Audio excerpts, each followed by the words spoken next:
Kamusta sa lahat? Ako si Gerard Francisco, ang Pangulo ng International Society of Physical and Rehabilitation Medicine, ISPRM. Masaya akong ipahayag na sa lalong madaling panahon ay ilulunsad na natin ang bagong ISPRM Strategic Plan.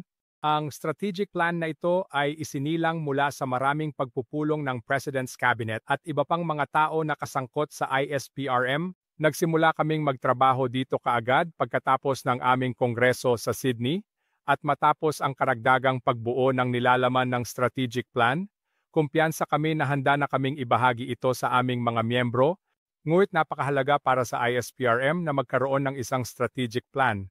Dahil ito ang magsisilbing kompas kung paano gagana ang ISPRM sa susunod na ilang taon. Ito ay parang isang roadmap na susundan natin upang matukoy ang ating mga lakas. Malaman kung paano natin malalampasan ang mga hamon na maaaring dumating sa ating landas at makamit ang ating mga layunin.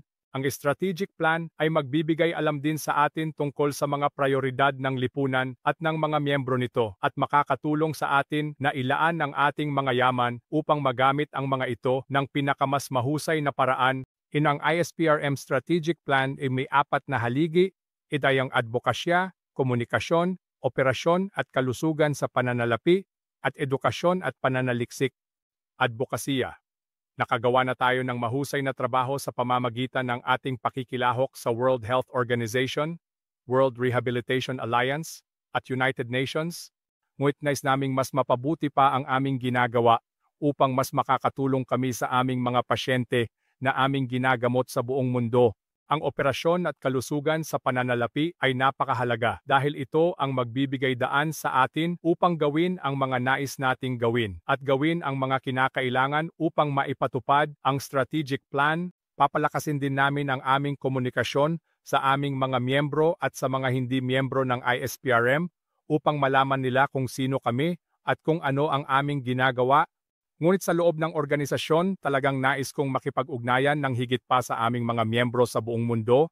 Meron ba tayong humigit kumulang 20,000 miyembro kung bibilangin ang lahat ng miyembro ng mga pambansang lipunan na bahagi ng ISPRM? Kinikilala ko na marami ang hindi komportable sa Ingles, na siyang aming opisyal na wika. Kaya upang makipag-ugnayan sa kanila, nais kong gamitin ang artipisyal na talino at teknolohiya sa pangkalahatan upang makipagkomunika ng mas epektibo.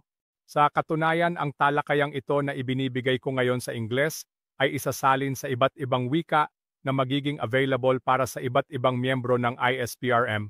Ang edukasyon at pananaliksik ay isa sa mga haligi ng aming estratehikong plano at sa pamamagitan nito ay nais naming magkaroon ng mas maraming aktibidad na pang-edukasyon na makabuluhan sa aming mga miyembro. Nais naming bigyang kapangyarihan ang mga miyembro ng ISPRM upang mas maging epektibo silang mga tagapamahala ng kanilang mga pasyente na may iba't ibang kapansanan at kakulangan.